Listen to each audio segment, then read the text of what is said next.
Good morning, afternoon, or midnight, whenever you've managed to hit play. Let me confess, my alarm screamed at 4:55 a.m. today. I slapped it silent, rolled over, and instantly felt a wave of shame because somewhere on Instagram, a shredded entrepreneur was already deep into set 3 of deadlifts, shouting, "Join the 5 a.m. club."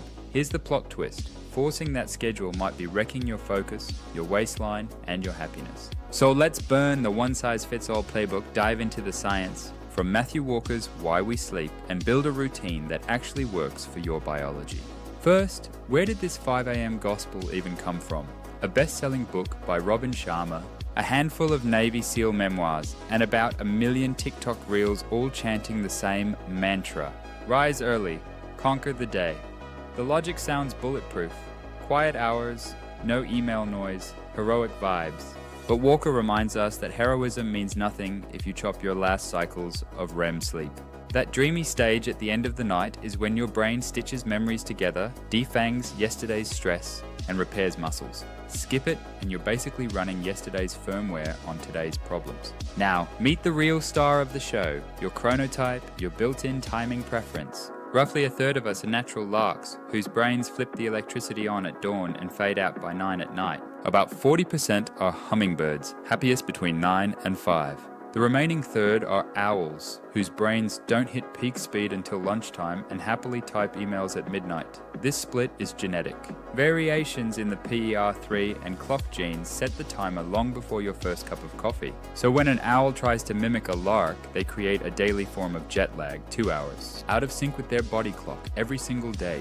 Cortisol spikes, blood pressure rises, and let's be honest, the odds of sending a regrettable text after midnight go way up. So what's the cost of fighting biology? Cognitive slip-ups for starters.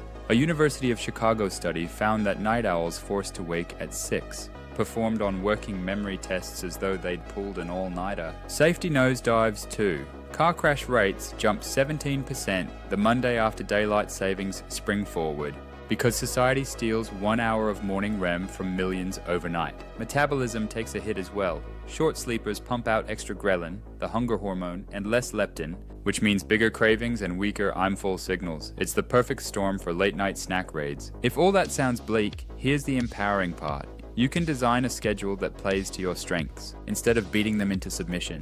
Start with the natural wake test. On your next free Saturday, ditch the alarm and note when you wake. Do it 2 weekends, average the times, and you've got a clearer picture of your natural start time. Layer in an energy log.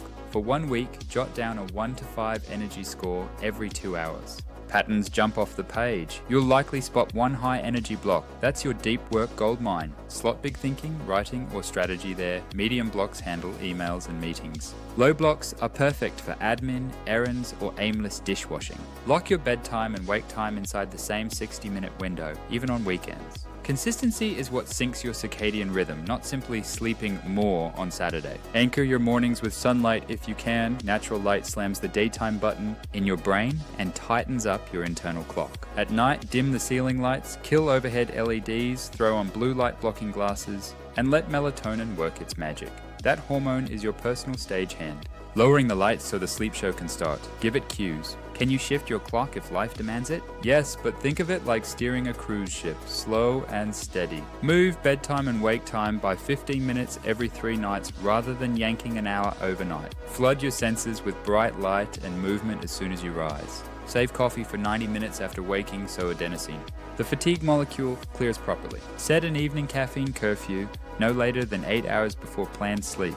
And build a wind-down ritual. Same playlist, same paperback, maybe a warm shower. That repetition is shorthand to the brain. Brother, we're landing the plane. Work-life reality check. If you're remote, propose core overlap hours. Then defend your deep work block that aligns with your chronotype. Parents of toddlers, if you're an owl partnered with a lark, tag team mornings and late nights so you both catch peak attention windows. Shift workers aim for clockwise rotation, day to evening to night. So your internal clock slides later rather than snapping back earlier. Let's rapid fire some myths. Sleeping in means lazy? False. It might be healthy REM catch up if you've been deficit spending all week. You can train to thrive on less than 6 hours? Possible. But the gene that allows it shows up in roughly 1 in 12,000 people. Similar odds to being struck by lightning while surfing.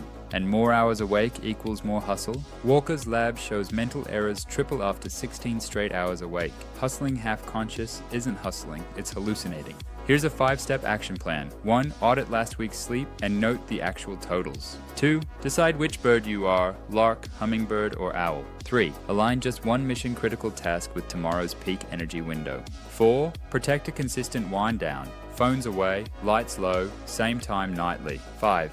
Review results in 2 weeks and nudge wake time by 15-minute increments if needed.